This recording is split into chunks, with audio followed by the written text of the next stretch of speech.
After a year ago this weekend, so much has occurred in my life. And I am sitting in the spare bedroom of my son's house. Whereas a year ago, I was moving into what I call in my book the wolf's den. A year of healing, a year of transformation, a year of putting myself first, and all the changes and growth that I've gone through.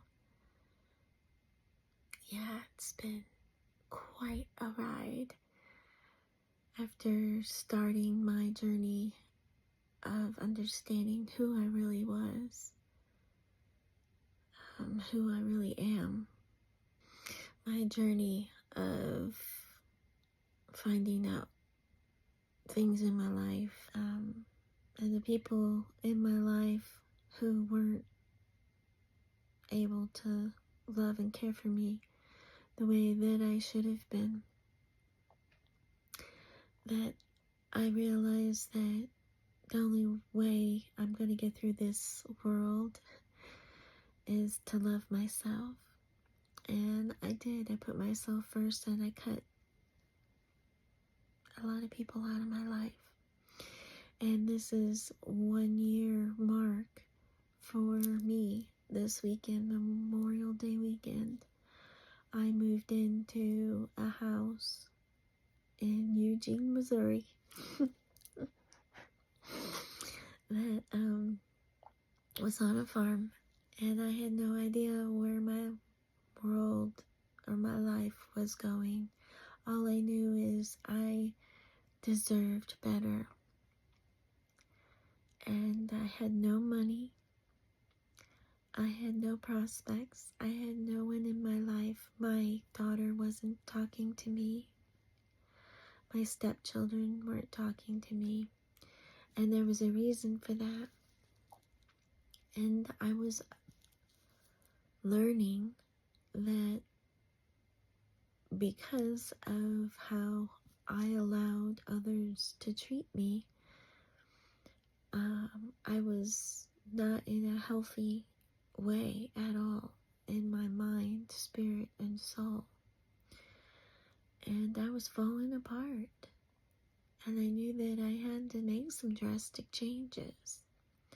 And so I said some things and did some things that most people didn't appreciate. And maybe I didn't do it the right way, but I did it the only way I knew how. And with that being said, I can now look back and realize that it was all done for a reason. And this past year, with all these things that have come to light, many things that are being brought to light that most of us never saw coming. But I lived the abuse, the lies, the deceit, the trickery, just the flat out evil stuff.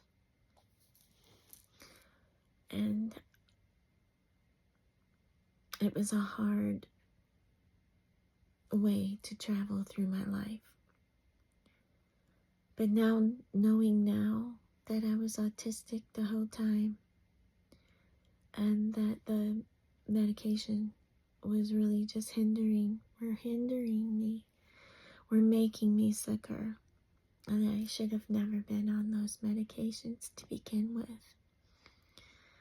And because my family chose to hide the fact that I was special needs, I really struggled in my life.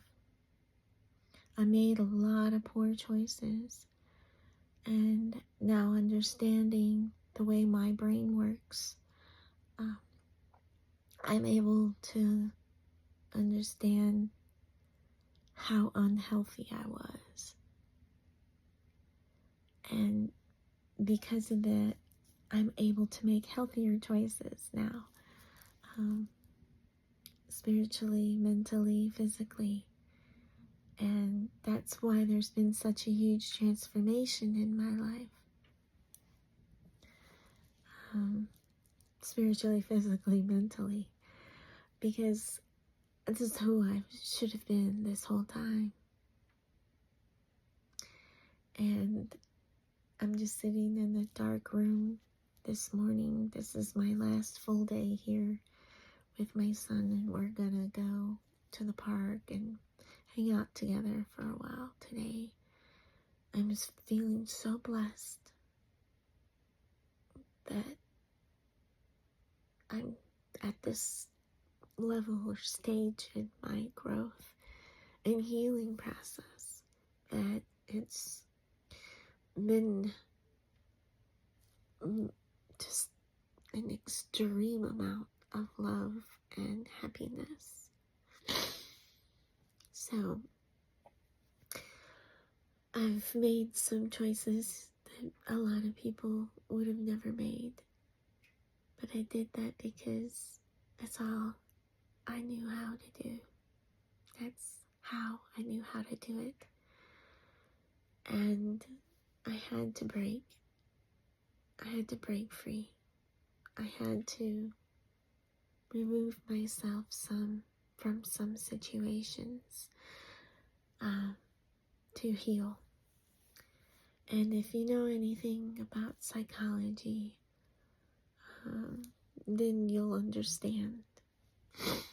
I haven't talked to my mom in over a year because I felt betrayed. And I wanted to talk with them, and I even went to my mother, and she wasn't ready to talk. She wasn't ready to be honest, and, she wasn't ready. People I shut off from my life, my friends, I haven't talked to them in over a year either. And they weren't my friends because if they knew that there was something different about me, but yet they still decided to treat me as they did. They claim to be people who really care about others, but they're not. It's especially not me. They weren't real with me. They weren't honest with me. And they like to play games. And I just realized that's not the way you're supposed to be. Because I never treated them like that. And why would they treat me like that? I've done a lot of soul searching and a lot of understanding how the world works now. I've grown up, so to speak, and matured. And I'm just saying, 1 year ago, I didn't know where life was taking me. I didn't know what was going to happen, and I was scared to death. I had given all my belongings away. I had planned to move somewhere else, but the Lord took me a different route, and I'm grateful for that.